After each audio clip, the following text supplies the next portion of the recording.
J'ai remercié mon grand-père pour le chèque de 200 $. Il s'est arrêté de découper la dinde, m'a regardé droit dans les yeux et a dit « Le cadeau que je t'ai envoyé par virement était d'un demi-million de dollars. » Lorsque mon grand-père a cessé de découper la dinde, a posé le couteau avec une précision chirurgicale et a dit « Le cadeau que je t'ai viré était d'un demi-million. » J'ai eu un rire nerveux, car l'enveloppe que ma mère m'avait glissée une heure plus tôt contenait un chèque de 200 $. Mon nom est Jordan Grave. J'ai 31 ans et je traque les voleurs numériques pour gagner ma vie. Je suis analyste en cybersécurité pour Sentinel Tech à Denver. J'ai pisté des fraudes à la crypto-monnaie dans 17 pays, aidé le FBI à récupérer 4,2 millions de dollars en paiement de rançongiciel et témoigné devant un tribunal fédéral à 4 reprises. Je sais comment suivre l'argent dans les recoins les plus sombres d'Internet. Il s'est avéré que le plus gros vol de ma carrière se déroulait à la table de Thanksgiving de ma propre famille. 3 jours avant la fête, ma sœur Olivia a appelé. J'étais dans mon appartement, 3 moniteurs brillants de lignes de code, traquant une opération d'hameçonnage basée en Estonie. Sa voix avait cet éclat particulier qui me rendait toujours méfiant, le ton qu'elle utilisait quand elle voulait quelque chose tout en prétendant le contraire. « Salut, Jordi, dit-elle. Personne ne m'appelle Jordi, sauf elle. Écoute, pour Thanksgiving. Tu devrais peut-être passer ton tour cette année. » J'ai mis en pause le traçage en cours. Pourquoi? Grand-père est très fatigué ces derniers temps. Le docteur a dit qu'il ne devait pas avoir trop d'émotions. Tu sais comment il est quand tu viens. Il veut rester debout à discuter, te montrer ses vieilles cartes, raconter ses histoires sur la Corée. Elle a ri, mais cela sonnait faux. On pense faire une fête tranquille, juste la famille locale. J'habite à Denver. Ma famille est à Bridgeport, dans le Connecticut, environ 3200 km d'une distance très pratique. Depuis quand grand-père veut-il du calme? Ai-je demandé. Depuis qu'il a eu 87 ans et que son cardiologue a dit à maman qu'il devait réduire son stress. Cette partie était peut-être vraie.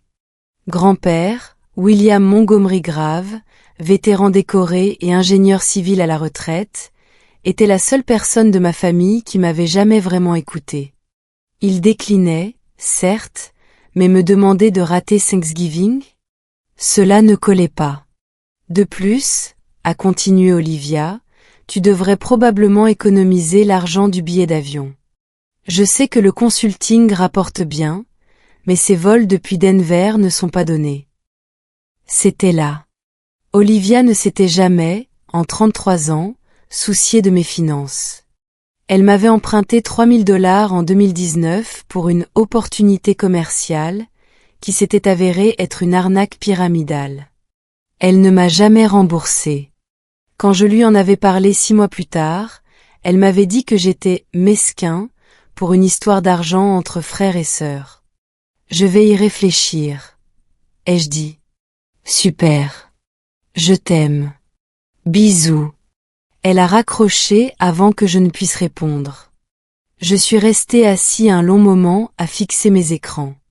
Quelque chose n'allait pas. Cette conversation avait le même rythme que les emails d'hameçonnage que j'analysais. Tous les bons mots, mais le code sous-jacent était malveillant. J'ai ouvert mon application bancaire et vérifié le compte joint que grand-père avait ouvert pour moi à mes 18 ans. Il y avait déposé 5000 $ au départ. Tu es doué avec l'argent, Jordan, m'avait-il dit. C'est juste au cas où tu aurais besoin d'un coussin de sécurité. Je l'avais utilisé une fois pendant ma 3e année d'université quand mon ordinateur avait lâché 2 jours avant les examens finaux. Je l'avais remboursé en 6 mois. Depuis, je n'y avais pas touché. Le solde affichait 2347 $. Cela semblait cohérent. Les 5000 $ d'origine moins le prêt pour l'ordinateur, plus 13 ans d'intérêts minimaux. Mais quelque chose m'a poussé à consulter l'historique complet des transactions. Mon cœur a manqué un bond. 14 août 2024. Virement entrant, 500 000 $. Libellé, pour Jordan avec amour, grand-père. 15 août 2024. Virement sortant, 499 800 $. Destination, compte externe se terminant par 7392. Libellé, opportunité d'investissement. J'ai fixé l'écran. 500 000 $, envolé en 24 heures. Le compte affichait actuellement 2747 $ parce que quelqu'un avait laissé juste assez pour éviter de déclencher une alerte de solde nul qui m'aurait envoyé une notification. Mes mains tremblaient. J'ai posé ma tasse de café avec précaution, comme si elle risquait de se briser. J'ai appelé la banque et j'ai été transféré 3 fois avant de joindre quelqu'un au service de prévention des fraudes. Monsieur Grave, je vois que ce virement a été initié avec des identifiants valides et une authentification à 2 facteurs, a déclaré la représentante. Elle s'appelait Patricia et avait l'air fatiguée. Ne reconnaissez-vous pas cette transaction? Je ne l'ai pas faite. L'adresse IP indique Bridgeport, Connecticut. Est-ce un endroit où vous vous rendez régulièrement? Ma famille y vit, mais je n'y suis pas allé depuis juillet. Je vois. Et vous êtes certain de n'avoir autorisé personne à accéder à ce compte en votre nom? Absolument certain. Elle fit une pause. J'entendais le bruit d'un clavier. Monsieur Grave, nous avons également un document au dossier. Un formulaire de procuration signé par vous le 10 août, accordant l'autorisation à. Encore du tapotage, Rebecca Grave. S'agit-il de votre mère? Le monde a vacillé. Je n'avais jamais signé de procuration. La signature correspond à nos dossiers. Alors la signature est une contrefaçon. Plus de tapotage, plus long cette fois. Je marque ce compte pour une enquête. Vous devrez déposer un rapport de fraude formel. Je vous envoie un lien maintenant. Je vais aussi avoir besoin que vous vérifiez votre identité avec plusieurs questions de sécurité. La vérification a pris 20 minutes. Le temps que je raccroche, mon café était froid et l'opération d'hameçonnage estonienne que je suivais avait disparu, probablement délocalisée vers un autre serveur. J'ai ouvert le document de procuration que la banque m'avait envoyé par email. C'était un PDF de bonne qualité, avec tout le langage juridique adéquat. La signature en bas ressemblait à la mienne. Même boucle sur le G, même trait vertical vif sur le J, mais je savais que je ne l'avais pas signé. J'ai une habitude très spécifique quand je signe des documents officiels. J'ajoute toujours une minuscule marque diagonale dans le coin supérieur droit de la case de signature. Elle est invisible à moins de savoir qu'elle est là. Un tic paranoïaque développé après avoir vu trop de litiges contractuels dans le monde de la tech. Cette signature n'avait pas de marque. J'ai zoomé. La pression du stylo était mauvaise, trop uniforme. C'était un composite numérique, probablement créé en scannant plusieurs signatures et en les assemblant. Un travail de professionnel, mais pas assez. J'ai récupéré le numéro de compte de destination du virement. Compte externe se terminant par 7392. La plupart des banques ne montrent que des numéros partiels, mais j'avais mes outils. 15 minutes de requête dans des bases de données et une utilisation créative d'API financières m'ont donné le compte complet. Chase Rothwell, compte ouvert à la First National Bank, succursale de Bridgeport, le 2 août 2024. J'ai cherché le nom. Profil LinkedIn, consultant en investissement, 35 ans, MBA de Columbia, fondateur de Rothwell Capital Management. Photo professionnelle montrant un homme aux dents parfaites et un costume coûtant plus cher que le loyer mensuel de la plupart des gens. Et là, dans son activité récente, ravi d'annoncer mes fiançailles avec l'incroyable Olivia Grave. À nos nouveaux départs. Le message datait du 20 août, 6 jours après la disparition de mon argent. J'ai cliqué sur l'Instagram d'Olivia. Il était public. Elle n'avait jamais rien compris aux paramètres de confidentialité. Le flux était une chronologie de destruction déguisée en contenu lifestyle. 16 août, photo d'une eau cristalline, sable blanc, palmier. Besoin d'un nouveau départ aux Maldives. Béni dans notre paradis. 18 août, coucher de soleil sur une piscine à débordement. Reconnaissante pour ce moment. 20 août, gros plan sur sa main gauche. Un énorme diamant captant la lumière. Il a demandé, j'ai dit oui. Fiancé. Heureux pour toujours. J'ai zoomé sur la bague. Taille émeraude. Au moins 3 carats. Anneau en platine. Estimation prudente, 30 000 $. Mais 30 000 $. J'ai pris des captures d'écran de tout, créé un dossier et commencé à cartographier la piste de l'argent avec la même précision méthodique que j'utilisais pour les enquêtes d'entreprise. 14 août, grand-père vire 500 000 $ sur le compte joint. 15 août, l'argent est transféré sur le compte de Chase Rothwell. 16 août, Olivia publie depuis les Maldives. Les relevés de vol, auxquels j'ai accès par mon travail pour des raisons de sécurité légitimes, montraient 2 billets en première classe de JFK à Malé, aux Maldives, achetés le 14 août. Voyageurs, Olivia Grave et Chase Rothwell.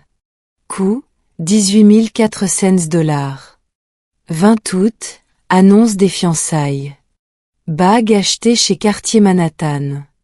Les relevés de carte de crédit sont étonnamment faciles à trouver si vous savez où chercher et possédez les bons identifiants. Le schéma était clair. Olivia avait convaincu grand-père, d'une manière ou d'une autre, de me virer de l'argent, en lui disant probablement que j'en avais besoin pour quelque chose, sachant qu'il ne refuserait jamais, puis l'avait immédiatement siphonné sur le compte de son fiancé pour le dépenser dans des vacances de luxe et une bague de fiançailles. Mais la signature de la procuration me dérangeait. Ce n'était pas le style d'Olivia. Elle était impulsive et irréfléchie avec l'argent, mais elle n'était pas assez sophistiquée pour falsifier des documents juridiques. J'ai repris le document et étudié la signature plus attentivement. Le composite numérique était bon, mais il y avait autre chose.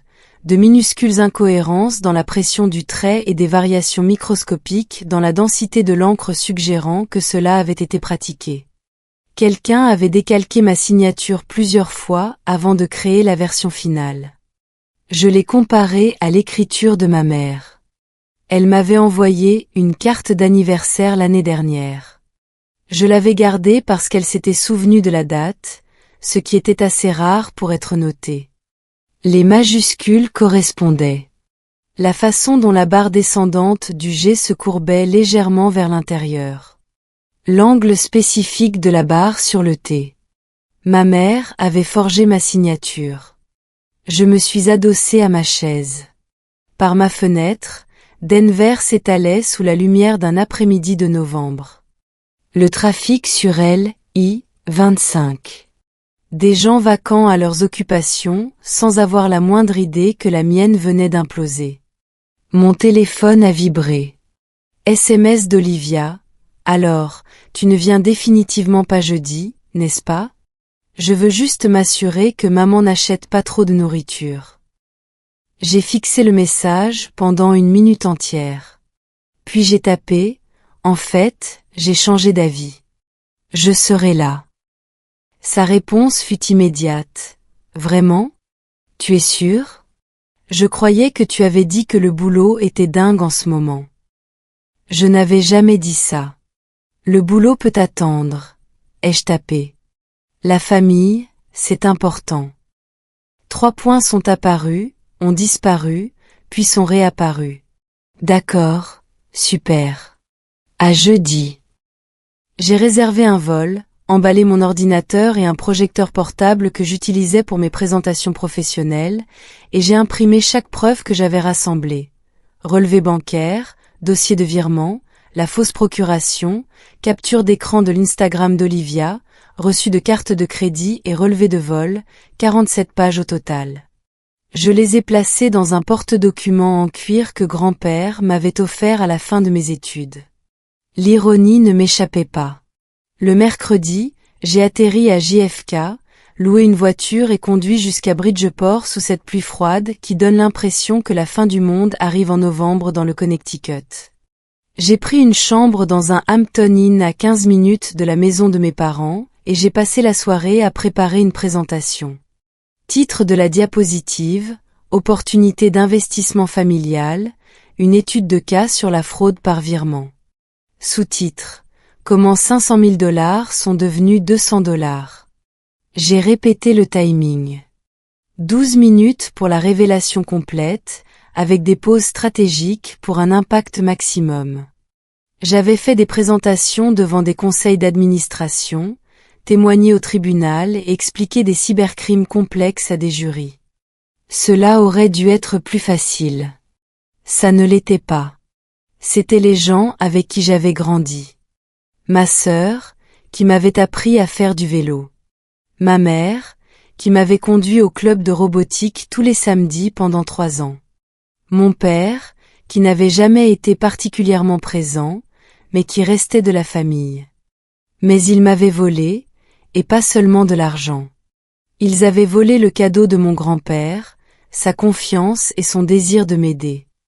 Et ils l'avaient fait si nonchalamment, si facilement. Jeudi matin, je me suis rendue chez mes parents à 14 heures. Le dîner était à 16 heures. Maman avait envoyé le programme par SMS. Apéritif à 16 heures, dinde à 17 heures, dessert à 18h30. Très organisé. Très contrôlé. Je me suis garée dans la rue et j'ai porté mon sac d'ordinateur jusqu'à l'entrée. La maison ressemblait exactement à ce qu'elle avait toujours été. Une maison de style colonial crème, des volets noirs, l'érable dans le jardin où je grimpais enfant.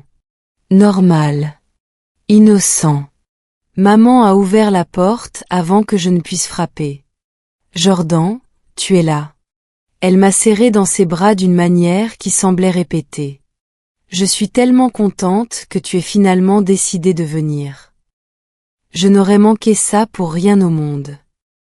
Elle portait son beau pull, celui en cachemire avec les boutons en perles.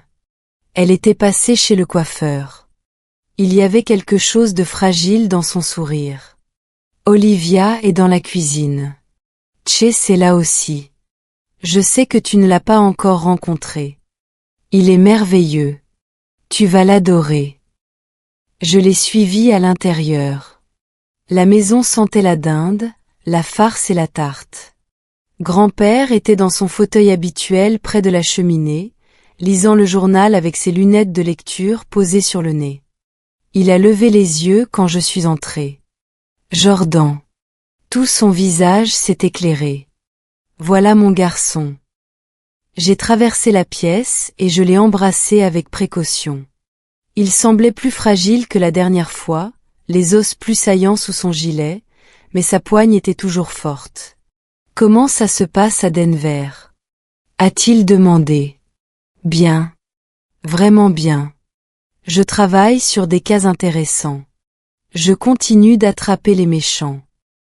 Toujours, sourit-il. C'est bien mon petit-fils. La justice avant tout. Les mots ont frappé plus fort qu'ils n'auraient dû. Olivia est apparue depuis la cuisine, suivie de Chase comme un accessoire de luxe. Elle avait perdu du poids depuis la dernière fois que je l'avais vue, le genre de perte de poids qui vient du stress, des jus verts et du manque de nourriture. La bague de fiançailles a capté la lumière, projetant de minuscules arcs-en-ciel sur le mur. Yordi. Elle m'a embrassé aussi, et je l'ai senti se raidir légèrement quand je n'ai pas rompu l'étreinte immédiatement. Voici Chase. Chase, mon petit frère, Jordan. Chase a tendu la main. Ravi de te rencontrer enfin. Olivia parle tout le temps de toi. Sa poignée de main était ferme. Une poignée de main de consultant en investissement bien rodé. Tout chez lui était calculé. Le sourire, le contact visuel, la façon dont il se tenait les épaules en arrière et le torse bombé. Une posture d'alpha. Une confiance qui vient du fait de n'avoir jamais entendu le mot « non ». Félicitations pour vos fiançailles, ai-je dit. Merci, mec. Elle est unique au monde. Il a attiré Olivia contre lui et a embrassé le sommet de sa tête. Elle rayonnait. Littéralement. Soit elle était une meilleure actrice que je ne le pensais, soit elle avait si bien compartimenté le vol qu'elle s'était convaincue qu'il n'avait jamais eu lieu. Papa était dans le salon à regarder le football, le son coupé. Il a levé les yeux quand je suis entrée et a fait un signe de tête. Jordan, content de te voir. Toi aussi, papa. Nous n'avions pas grand-chose d'autre à nous dire. Ça n'avait jamais été le cas. Maman a annoncé les apéritifs. Nous nous sommes réunis dans la salle à manger. La table était dressée avec la belle porcelaine, les bougies étaient allumées, tout était parfait comme sur une photo. Grand-père était en bout de table, maman et papa de chaque côté, Olivia et Chase en face de moi. La conversation était agressivement normale. Chase a parlé d'un récent voyage de golf en Écosse. Olivia a décrit son nouveau poste dans une agence de marketing. Maman a discuté du dernier livre de son club de lecture.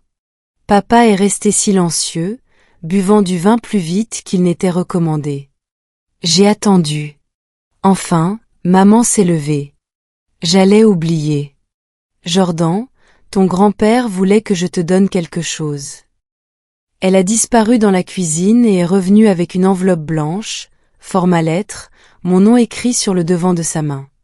De la part de grand-père, a-t-elle dit doucement en me l'attendant. Ne mentionne pas le montant. Il est un peu gêné car les temps sont durs cette année. J'ai ouvert l'enveloppe. À l'intérieur se trouvait un chèque. Payé à l'ordre de Jordan Grave. 200 $. Écrit de la main de ma mère, signé de la signature tremblante de grand-père. La pièce attendait ma réaction. J'ai regardé grand-père. Il m'observait avec cette expression chaleureuse et fière que je lui avais toujours connue. Merci, ai-je dit. C'est vraiment généreux. Les épaules de maman se sont relâchées. Olivia a pris une gorgée de vin. Chase a vérifié son téléphone. Nous sommes passés au salon pour le dîner. La dinde sur un plat. Les accompagnements. Tout était orchestré comme un tableau de Norman Rockwell. Grand-père découpait pendant que maman dirigeait les opérations, s'assurant que tout le monde avait les bonnes portions. Olivia s'est lancée dans le récit de sa retraite bien-être aux Fidji le mois dernier. Les séances de méditation au lever du soleil étaient absolument transformatrices. J'ai l'impression d'apprendre enfin à être présente, vous savez, à vraiment apprécier l'instant. Chase a acquiescé.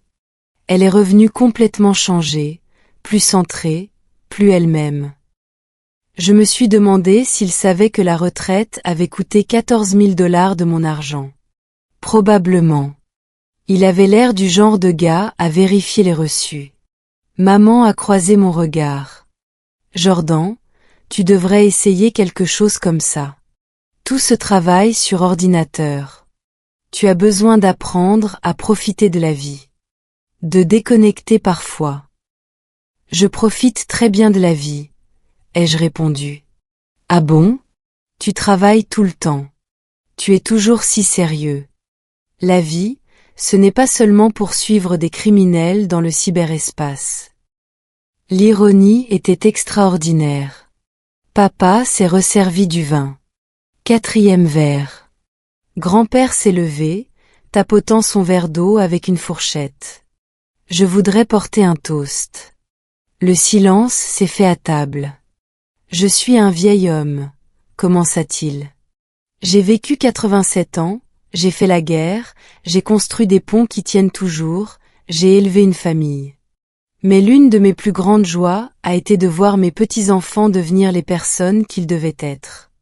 Il regarda Olivia, puis moi. Olivia, tu as toujours su ce que tu voulais et tu t'en es donné les moyens. Cette détermination te servira dans ton mariage et dans la vie. Elle sourit, les larmes aux yeux. Et Jordan? Sa voix se fit plus lourde d'émotion. Tu as toujours été mon calme, réfléchi, intègre. Tu ne prends pas de raccourcis. Tu fais les choses bien, même quand c'est difficile. C'est rare de nos jours. C'est pourquoi, continua-t-il, je voulais t'aider à franchir l'étape suivante. Acheter une maison, lancer ta propre boîte si c'est ce que tu veux. Tu l'as mérité, et j'espère que le cadeau que je t'ai fait rendra ce rêve un peu plus facile à atteindre. Il leva son verre. À Jordan. Puisses-tu bâtir quelque chose de durable? Tout le monde leva son verre. J'ai levé le mien. Merci, grand-père, ai-je dit clairement. Merci infiniment pour les $200. Son sourire vacilla. La table devint silencieuse. Quels $200? Demanda-t-il. J'ai sorti le chèque de ma poche et je l'ai brandi. Ce chèque? Celui que maman m'a donné de ta part avant le dîner. $200. Le visage de grand-père a changé. La confusion a laissé place à quelque chose de plus sombre. Rebecca, de quoi parle-t-il? La fourchette de maman a claqué contre son assiette. Papa, tu es confus. Tu as dit que les temps étaient durs. Le cadeau que j'ai viré à Jordan était d'un $250 000. Silence. Un silence absolu et écrasant. Le verre de vin de Chase s'est figé à mi-chemin de sa bouche. Olivia était devenue livide. Papa fixait son assiette comme si elle contenait les réponses. Le visage de maman s'était décomposé dans un air désespéré. Papa, tu ne te souviens pas bien? Réessaya maman, la voix montante. Tes médicaments? Le docteur a dit qu'ils pouvaient causer de la confusion. Je ne suis pas confus. La voix de grand-père a tranché l'air comme une lame. J'ai transféré $500 000 sur le compte de Jordan le 14 août. J'ai reçu l'email de confirmation.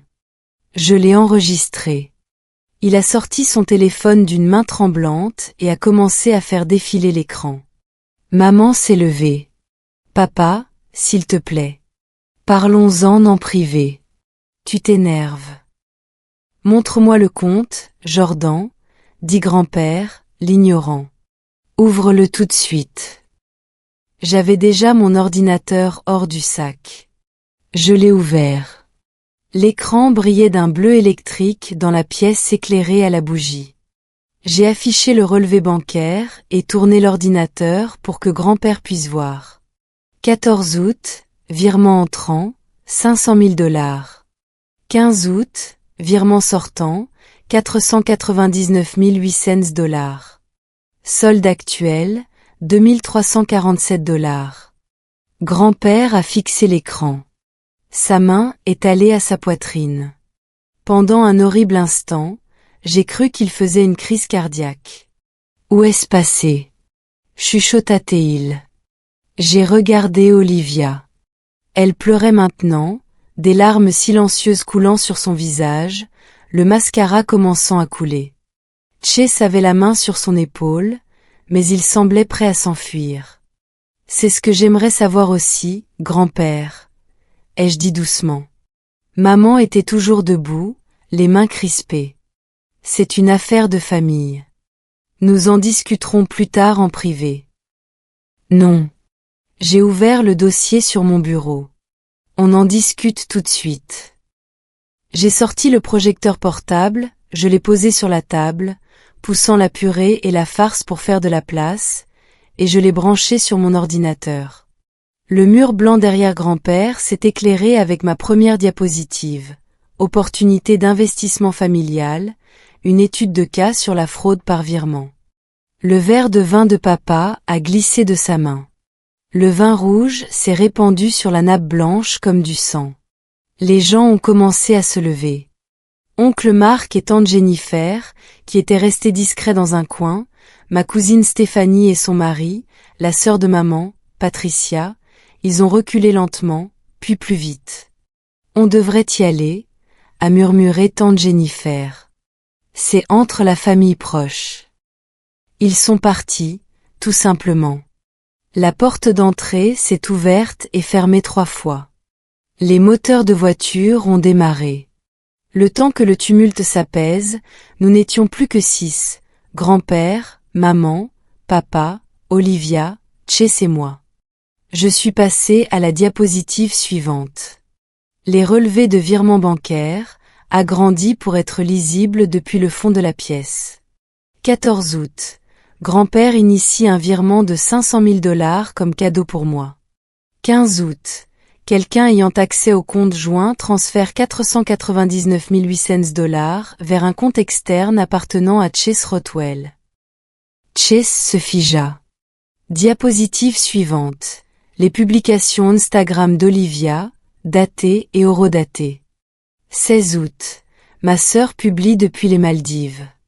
2 billets en première classe de JFK à Malé achetés le 14 août. Coût, 18 400 $. Olivia a émis un son semblable à celui d'un animal blessé. Diapositive suivante, la bague de fiançailles. Zoomé. 20 août, annonce des fiançailles. Bague achetée chez Cartier Manhattan, le 19 août.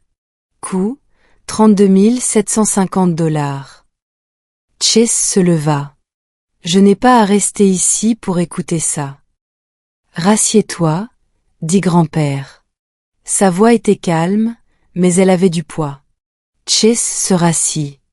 Je suis passé à la diapositive suivante, la fausse procuration avec la signature mise en évidence. Ce document a été déposé à la banque le 10 août, accordant à Rebecca grave une procuration sur le compte joint. La signature est un faux. Notez les incohérences de pression du trait ici, ici et ici. J'ai utilisé un pointeur laser. Les formes des lettres correspondent à l'écriture de ma mère, pas à la mienne. Maman pleurait aussi, maintenant, mais c'était des larmes de colère. Tu ne comprends pas ce que nous avons traversé. Les factures médicales pour la chirurgie de ton père. La chirurgie de papa était couverte par l'assurance, ai-je dit. J'ai vérifié. L'hypothèque est à jour. J'ai récupéré les dossiers. Tu n'avais pas le droit. J'avais tous les droits. Vous m'avez volé. Diapositive suivante, fichier audio. Voici un message vocal laissé par Rebecca Grave le 28 août à Arthur Peton, avocat. Je l'ai obtenu par une procédure de divulgation légale après avoir déposé une plainte pour fraude. J'ai cliqué sur lecture. La voix de maman a rempli la pièce. Arthur, nous avons déjà dépensé la première tranche. Si Jordan l'apprend, il va devenir fou. Il faut camoufler ça. Pouvez-vous nous aider à créer une sorte de, je ne sais pas, explication légitime? Peut-être un contrat de prêt ou quelque chose du genre. La réponse d'Arthur Peton, Rebecca, c'est une fraude. Je ne serai pas complice. Vous devez dire la vérité à Jordan avant que cela ne s'aggrave. La voix de maman à nouveau, vous ne comprenez pas. Olivia avait besoin d'eux. Le fichier s'est arrêté. Le visage de maman était le reflet d'un désastre total. J'essayais d'aider ta sœur. Avec mon argent. Tu as un bon travail. Tu n'as pas besoin d'eux. Ce n'est pas la question. Les mots sont sortis plus durement que je ne l'avais prévu. La question est que grand-père m'a fait un cadeau qui change une vie. Et vous me l'avez volé avant même que je sache qu'il existait. Vous avez falsifié des documents juridiques. Vous lui avez menti. Vous m'avez menti. Et vous m'avez donné un chèque de 200 $ comme si c'était un geste généreux alors que vous aviez déjà tout pris. Olivia sanglotait ouvertement. Je suis désolée. Je suis tellement désolée. J'avais juste besoin. Le mariage est dans 6 mois et Chase a dit qu'on devait faire bonne impression et j'ai paniqué. Alors tu m'as volé. Ce n'était pas comme ça. C'était comment alors, Olivia? Explique-moi. Elle ne pouvait pas. Chase se leva à nouveau, cette fois avec détermination. Oublie mon numéro, dit-il à Olivia. Tout. Cette famille, ce drame, quoi que ce soit. Je ne fais pas partie de ça. Il est sorti. La porte d'entrée a claqué. Olivia a hurlé après lui. Un vrai hurlement. Puis elle s'est tournée vers moi, le mascara coulant, le visage bouffi. Tu viens de détruire ma vie entière. Tu l'as détruite toi-même quand tu as choisi de voler. Je te hais. Elle a attrapé son manteau, son sac. Je te hais tellement. Elle est partie elle aussi. Son moteur a vrombi dans l'allée, les pneus crissant alors qu'elle démarrait en trombe. Papa est resté immobile pendant tout ce temps, fixant la tache de vin qui s'étendait sur la nappe. Finalement, il s'est levé. Je vais me coucher, dit-il à personne en particulier. Il est monté à l'étage. Nous avons entendu la porte de sa chambre se fermer. Nous n'étions plus que 3. Moi, maman et grand-père. Maman tremblait. Elle s'est effondrée sur une chaise, les mains sur le visage. Je pensais que ça irait. Je pensais que tu ne le saurais jamais. Je pensais. Tu as mal pensé. Grand-père se leva. Ses mains étaient stables maintenant, son visage figé dans une expression que je n'avais jamais vue auparavant, chagrin, trahison, colère. Il a sorti son téléphone. Maman lui a attrapé le bras. Papa, s'il te plaît. S'il te plaît, ne fais pas ça. Pense à la famille. Pense à l'avenir d'Olivia. Pense à... J'y pense justement, dit-il doucement. Je pense à la confiance que j'avais en toi. À la façon dont je t'ai appelé avant de faire le transfert. Je t'ai dit que je voulais aider Jordan. Je t'ai demandé de t'assurer qu'il sache que ça venait de moi, que c'était fait avec amour. Et tu as pris cette confiance pour la transformer en vol. Il se dégagea d'elle et composa le 911. Maman s'est effondrée à genoux, littéralement, les mains jointes comme pour une prière. S'il te plaît, ne fais pas ça. Je suis ta fille. J'ai fait une erreur. S'il te plaît. Ici William Grave au 847 Maple Drive à Bridgeport, dit grand-père au téléphone. Je voudrais signaler un vol. Maman s'est mise à sangloter, le genre de pleurs qui ressemble à un effondrement intérieur. La police est arrivée 18 minutes plus tard, 2 officiers, un plus vieux, une plus jeune. L'officier Martin Chen, 23 ans de service, et l'officier Rachel Kim, 5 ans de service.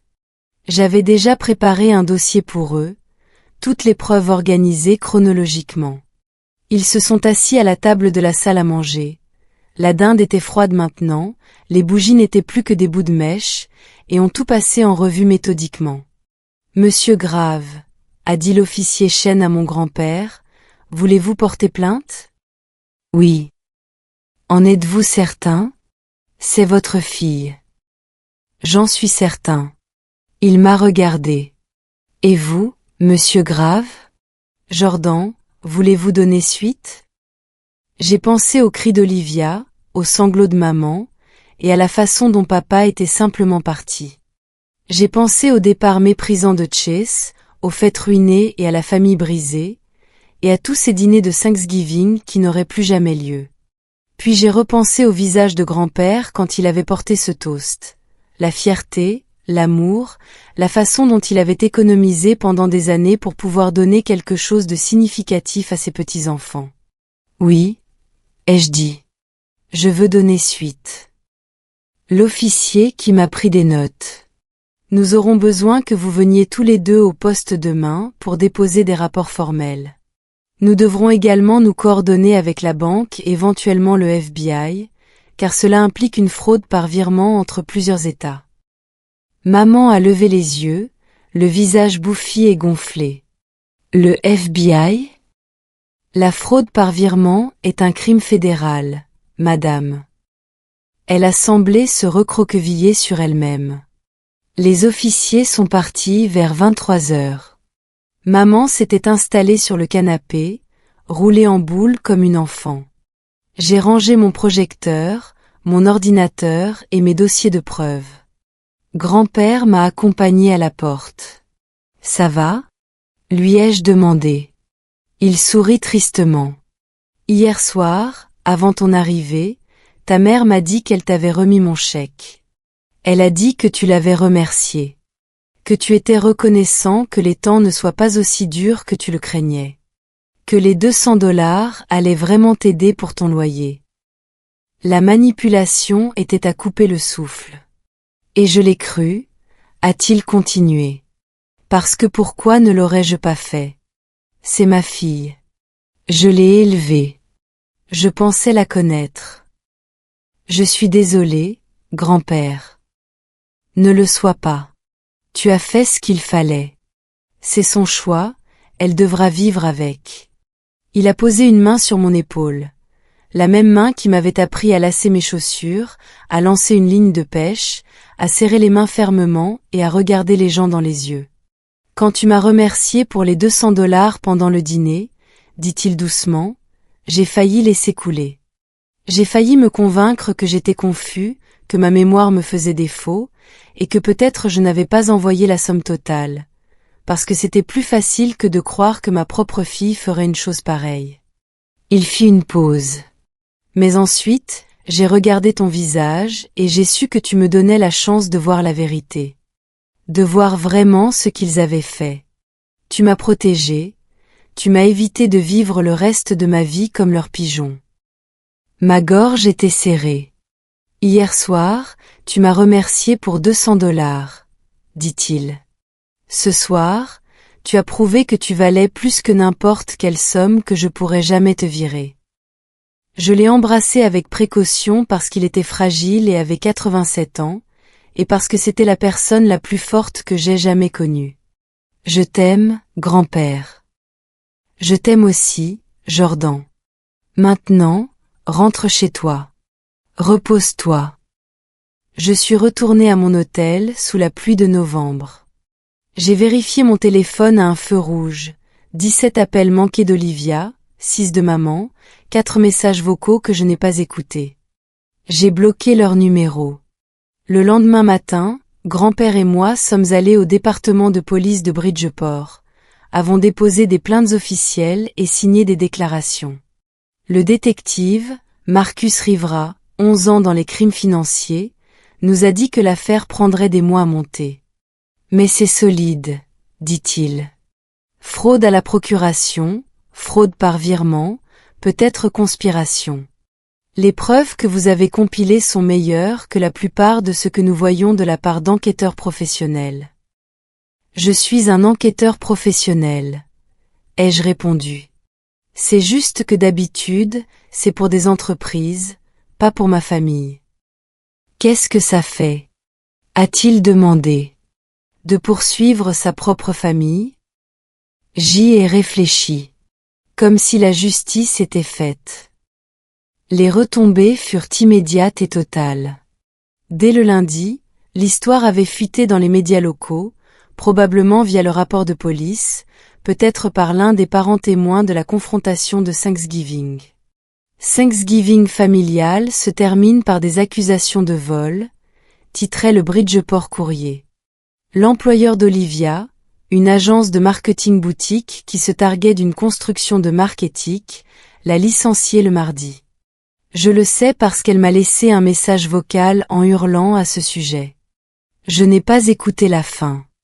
La communauté paroissiale de mes parents, St. Mathieu épiscopal, dont ils étaient membres depuis 32 ans, leur a demandé de quitter leurs fonctions bénévoles au sein du comité de collecte de fonds. Trop d'attention négative, fut la raison officielle. Chase Rothwell a changé son statut LinkedIn pour « célibataire » et a supprimé toutes les photos d'Olivia. Le site web de son entreprise a supprimé sa biographie pendant une semaine, puis l'a réintégrée sans aucune mention de sa vie personnelle. L'enquête bancaire a révélé que Maître Arthur Peton, l'avocat que maman avait appelé, avait effectivement signalé la conversation à la ligne d'éthique du barreau de l'État. Il y avait une trace écrite montrant qu'il avait essayé de la dissuader. Ce témoignage a aidé à établir l'intention. En janvier, des accusations fédérales furent déposées. Rebecca Grave, fraude par virement, conspiration en vue de commettre une fraude, faux. Olivia Grave, complicité après les faits, conspiration. Le FBI s'était impliqué parce que le virement avait traversé les frontières de l'État et impliquait des systèmes bancaires numériques, ce qui relève de la juridiction fédérale. J'ai fait une déposition, 4 heures dans un bâtiment fédéral à Hartford, passant en revue chaque preuve, chaque requête de base de données, chaque capture d'écran. La substitut du procureur fédéral chargé de l'affaire, Sarah Mendes, 14 ans dans la criminalité en col blanc, m'a dit que c'était l'un des cas de fraude les plus nets qu'elle ait vus. La plupart des familles qui se volent entre elles se cachent mieux, dit-elle. Où la victime n'a pas les compétences pour documenter cela aussi minutieusement. Vous avez pratiquement monté tout notre dossier pour nous. C'est mon métier, ai-je répondu. C'est juste que d'habitude, ce n'est pas contre ma propre famille. Elle sourit tristement. Qu'est-ce que ça fait? Même question que le détective. Même réponse. Comme si la justice était faite. Le procès fut fixé pour août. L'avocat de maman a tenté de négocier un accord de plaidoyer. J'ai refusé de participer à tout accord qui n'inclurait pas de temps de prison. Grand-père m'a soutenu. Finalement, maman a plaidé coupable d'accusations réduites, un chef de fraude par virement, un chef de contrefaçon. Sentence, 18 mois dans une prison fédérale, 3 ans de liberté surveillée, restitution intégrale des 499 800 $ plus les intérêts et les pénalités. Olivia a plaidé coupable de conspiration et a écopé de 12 mois, 2 ans de liberté surveillée, et a reçu l'ordre de rendre la bague de fiançailles. Elle avait été vendue par Chase la semaine après Thanksgiving. Elle a dû la racheter aux enchères pour 28 000 $ qu'elle n'avait pas. Elle a emprunté l'argent à une tante. La bague a ensuite été vendue sous la direction du tribunal, le produit de la vente allant à la restitution. Chase Rothwell n'a jamais été inculpé. Les procureurs n'ont pas pu prouver qu'ils savaient que l'argent était volé, bien que toutes les personnes impliquées l'aient supposé. Il a déménagé à Boston 6 mois plus tard. Papa a demandé le divorce en février. Il a invoqué des différends irréconciliables et les actes criminels de son conjoint. La procédure fut rapide et brutale. Il a gardé la maison. Maman n'a rien eu. Je n'ai parlé à aucun d'eux depuis ce Thanksgiving. J'ai bloqué leurs numéros, leurs emails, je les ai bloqués sur chaque plateforme. Mon père a essayé de me joindre 2 fois par des intermédiaires, une fois par grand-père, une fois par ma cousine Stéphanie. Les 2 fois, j'ai refusé. Je ne voulais pas de réconciliation. Je ne voulais pas d'excuses. Je voulais qu'ils comprennent que les actes ont des conséquences, que la trahison détruit la confiance et que la confiance, une fois détruite, ne peut jamais être reconstruite. Grand-père et moi dînons ensemble 1 fois par mois maintenant, généralement par appel vidéo, puisque Denver, Connecticut est un long voyage. Parfois, je prends l'avion pour lui rendre visite. Nous ne parlons pas de maman ni d'Olivia. Nous parlons de ses cartes, de ses histoires de carrière, de mon travail et de ma vie. En mars, il a ouvert un nouveau compte et a transféré 500 000 $ supplémentaires. Cette fois, c'était accompagné d'une lettre. Jordan, voici le cadeau que j'ai toujours eu l'intention de te faire. Utilise-le pour acheter une maison, lancer une entreprise, construire quelque chose qui compte. Je sais que tu feras les choses bien. Ta mère m'a demandé de faire quelque chose de mal, et j'ai été assez fou pour lui faire confiance. Tu m'as montré la vérité, même quand ça faisait mal. C'est la marque d'une véritable intégrité. Avec amour, grand-père. J'ai acheté une maison Une maison de style craftsman avec 3 chambres dans un bon quartier de Denver, à distance de marche d'un parc. J'ai un bureau à domicile maintenant, un véritable espace de travail pour mes enquêtes. Parfois, je pense à lancer mon propre cabinet, mais Sentinel Tech me traite bien et j'aime mon travail. La 2e chambre est pour grand-père quand il vient me voir. La 3e est vide. Peut-être qu'un jour elle ne le sera plus. La semaine dernière, j'ai reçu une lettre d'Olivia, écrite à la main, 8 pages, arrivée dans une enveloppe ordinaire sans adresse de retour. Elle commençait ainsi: Jordan, je sais que tu jetteras probablement ceci sans le lire, mais je dois essayer. Ce que j'ai fait est impardonnable. J'ai été égoïste et désespéré, et je n'ai pas pensé à ce que je te volais au-delà de l'argent. J'ai lu la lettre en entier, puis je l'ai passée dans mon destructeur de documents, regardant ces mots se transformer en confetti. Certaines personnes pensent que le pardon est noble. Peut-être qu'il l'est, mais être noble ne m'intéresse pas. Ce qui m'intéresse, c'est d'être entier. Et pour moi, être entier signifiait couper les ponts avec les personnes qui avaient essayé de me dépecer pour en vendre les morceaux. Ils m'ont volé mon argent. Ils ont essayé de voler le cadeau de grand-père. Ils ont failli réussir, mais je suis reparti avec quelque chose qu'ils ne pourront jamais me prendre.